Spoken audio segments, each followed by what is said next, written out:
오늘 우리에게 주신 하나님의 말씀 창세기 12장의 말씀입니다. 창세기 12장 1절에서 20절까지 말씀입니다. 창세기 12장 1절에서 20절까지 우리 주신 말씀 한 절씩 교독합니다. 여호와께서 아브라함에게 이르시되 너는 너의 고향과 친척과 아버지의 집을 떠나 내가 내게 보여줄 땅으로 가라.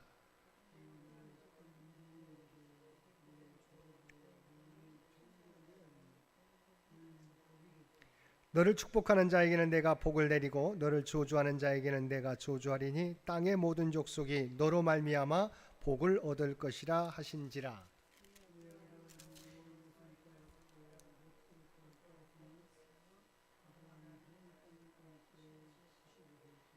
아브라함이 그의 아내 사레와 조카 롯과 하란에서 모은 모든 소유와 얻은 사람들을 이끌고 가나안 땅으로 가려고 떠나서 마침내 가나안 땅에 들어갔더라.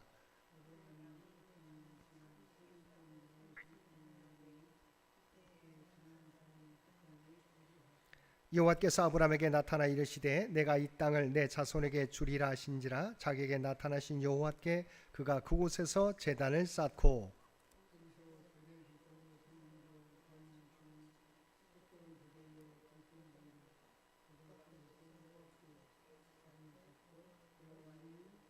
점점 남방으로 옮겨갔더라.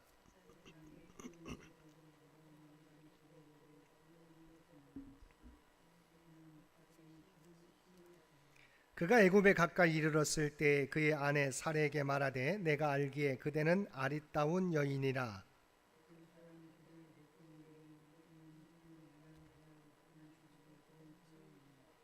원하건대 그대는 나의 누이라 하라. 그러면 내가 그대로 말미암아 안전하고 내 목숨이 그대로 말미암아 보존되리라 하니라.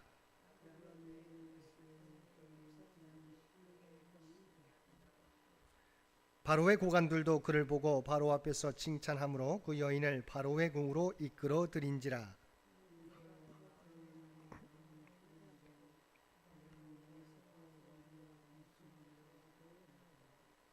여호와께서 아브라함의 아내 사레의 일로 바로와 그 집에 큰 재앙을 내리신지라.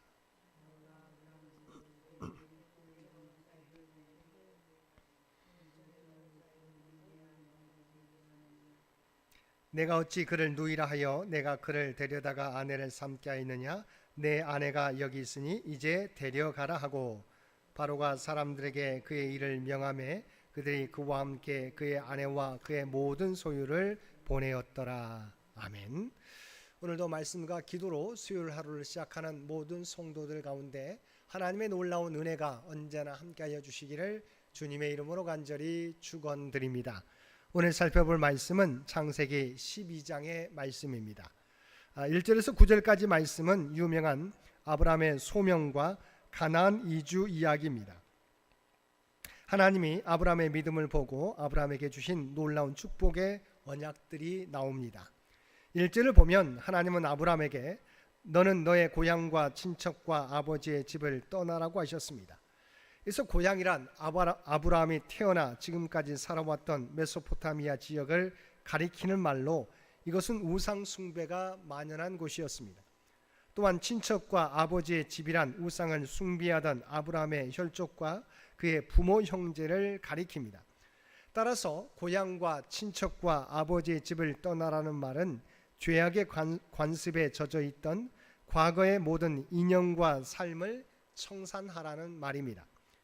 2절을 보면 하나님께서는 아브라함을 부르시면서 그로 하여금 큰 민족을 이루게 하겠다고 약속하셨습니다. 하나님께서 이 약속을 주실 당시 아브라함의 나이는 75세였습니다. 이때까지 아브라함에게는 자식이 없었습니다. 또 앞으로도 자식을 낳을 가능성이 많지 않았습니다. 따라서 아브라함에게 있어서 하나님의 약속은 일면 불가능하게 보였을지도 모릅니다. 그런데 4절을 보면 아브라함은 하나님의 말씀을 따라갔다고 했습니다. 이것은 아브라함이 하나님의 약속을 그대로 신뢰했음을 의미합니다. 사도 바울은 이와 관련하여 로마서 4장 3절에서 아브라함이 하나님을 믿음에 그것이 그에게 의로 여겨진 바 되었다고 하였습니다. 또한 2절 하반절을 보면 하나님께서는 아브라함을 향해 그에게 복을 주어 그로 하여금 복이 되게 하시겠다고 말씀하셨습니다. 이것은 궁극적으로는 죄로 인해 사망 가운데 놓여 있는 인류가 아브라함의 씨 곧 예수 그리스도로 말미암아 구원을 얻게 되는 영적인 축복을 암시하는 말입니다. 하지만 1차적으로 볼 때 이 말씀은 하나님께 순종하는 삶을 사는 아브라함 자신이 이웃에게 하나님의 복을 전달하는 자가 될 것을 나타내는 말씀입니다. 실제로 아브라함은 그 주변 사람들에게 영육간에 하나님의 복을 전달하는 삶을 살았습니다. 우리 성도들도 이런 아브라함을 믿음의 조상으로 삼은 자들로 아브라함과 같이 세상에 복을 전달하는 자들이 되어야 할 것입니다.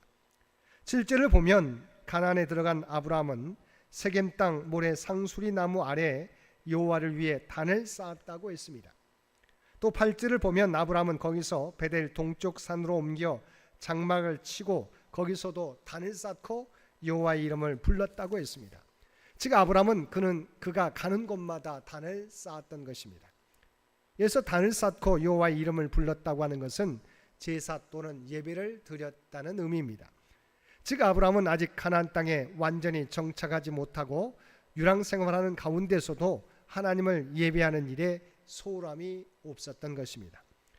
10절에서 20절까지 말씀에서는 계속되는 극심한 기근을 당한 아브라함이 그 상황을 자신의 생각과 방법으로 모면하고자 시도하다가 더욱 위기에 빠지게 되는 내용입니다. 결국 본문은 아브라함과 같은 위대한 믿음의 사람도 본래는 우리와 똑같은 성정을 지닌 사람으로서 연약하여 실패할 수밖에 없는 존재였음을 보여줍니다. 우리는 하나님의 은혜로 구원의 반열에 들어섰지만 연약하고 불완전하기 때문에 조그만 시련만 닥쳐도 믿음이 흔들리고 그로 인해 신앙의 실패자가 될 수 있습니다. 그러므로 우리는 우리의 구원이 완성되는 그날까지 날마다 자기를 복종시키는 자기 성화의 노력을 계속해야 하겠습니다. 한편 하나님은 아브라함의 실패에도 불구하고 그를 위기에서 구원해 주셨는데 이는 택한 자를 끝까지 보살펴 주시고 구원해 주시는 하나님의 사랑의 은총을 잘 보여준다고 하겠습니다. 10절 전반절을 보면 그 땅 곧 가나안 땅에 기근이 들었다고 했습니다. 이러한 기근은 아브라함으로 하여금 하나님께서 기업으로 약속하신 가나안 땅을 떠나 애굽으로 이주하게 된 원인이 되었습니다. 우리가 여기서 주목할 사실은 하나님의 약속의 땅에도 기근이 찾아왔다는 것입니다. 사실 우리는 하나님의 약속의 땅이라고 하면 기근과 같은 어려움과 고통이 없어야 할 것처럼 생각합니다. 그러나 본문은 하나님의 약속의 땅에도 기근이 들었음을 보여줌으로써 하나님의 약속의 땅이 결코 에덴 동산과 같이 참된 만족과 안식이 있는 곳이 아님을 보여주고 있습니다. 이러한 사실은 결국 사람이 이 세상에서는 어느 곳에서도 참된 만족과 안식을 얻을 수 없다는 것을 교훈해 줍니다. 11절에서 13절을 보면 애굽으로 내려간 아브라함은 애굽 사람들을 두려워하여 그의 아내 사레더러 자신의 누이라고 하라고 하였습니다.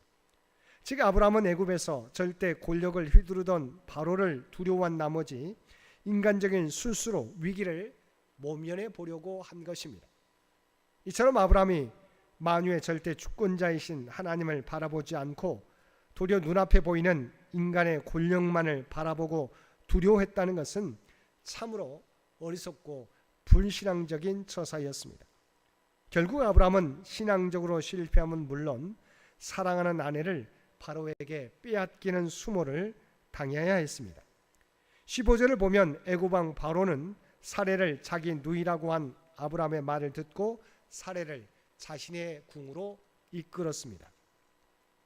근데 17절을 보면 하나님은 사레의 일로 인하여 바로와 그의 집에 큰 재앙을 내리셨습니다. 이러한 사실은 택한 자들의 연약함과 실수에도 불구하고 그들에 대한 하나님의 보호가 변함없음을 보여줍니다. 18절과 19절을 보면 하나님의 재앙으로 인해 사레가 아브라함의 아내인 것을 깨달은 바로는 아브라함을 불러 꾸짖었습니다.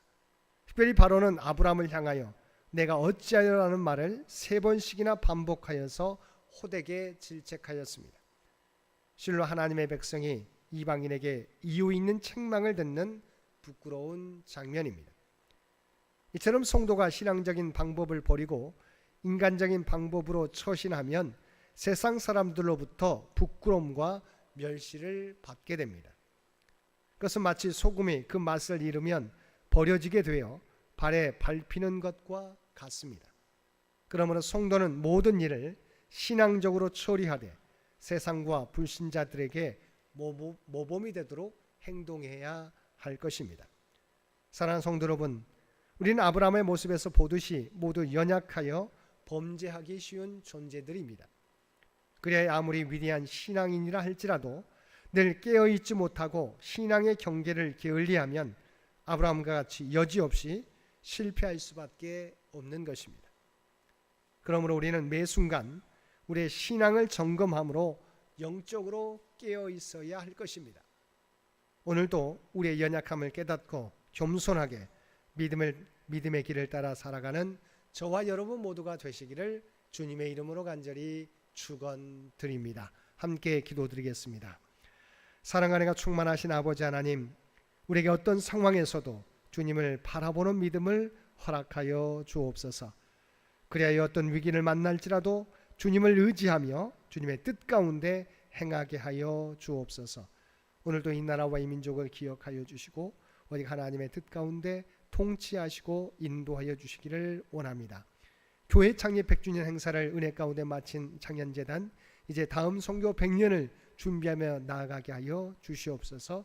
우리를 향한 하나님의 놀라운 계획을 깨닫고 그 길을 온전히 준비하며 정말 하나님의 뜻과 영광을 이 세상에 날마다 드러내며 살아가는 우리 모두가 되게 하여 주시옵소서. 육신의 연약함 가운데 있는 죄 백성들을 기억하여 주시고 아버지 하나님, 육신이 연약할지라도 그들의 믿음이 약해지지 않게 되기를 원합니다. 늘 하나님을 바라보며 하나님을 의지하게 될 때 하나님의 놀라운 치유와 회복의 역사를 경험케 하여 주시옵소서. 다음 미래 교회 주역들인 사랑하는 자손들을 위하여 기도드립니다. 아버지 하나님, 우리의 자녀들이 믿음이 약해지지 않게 되기를 원합니다. 믿음을 보기 힘든 이 시대 가운데서도 우리의 사랑하는 자녀들이 온전히 주님을 의지하며 나아가게 하여 주시옵소서.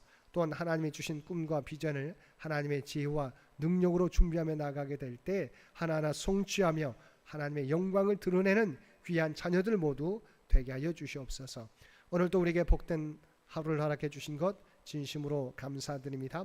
날마다 이 세상에 살아가게 될 때 우리가 하나님의 구원받은 백성이라고 하는 정체성을 잃어버리지 않게 하여 주시옵소서.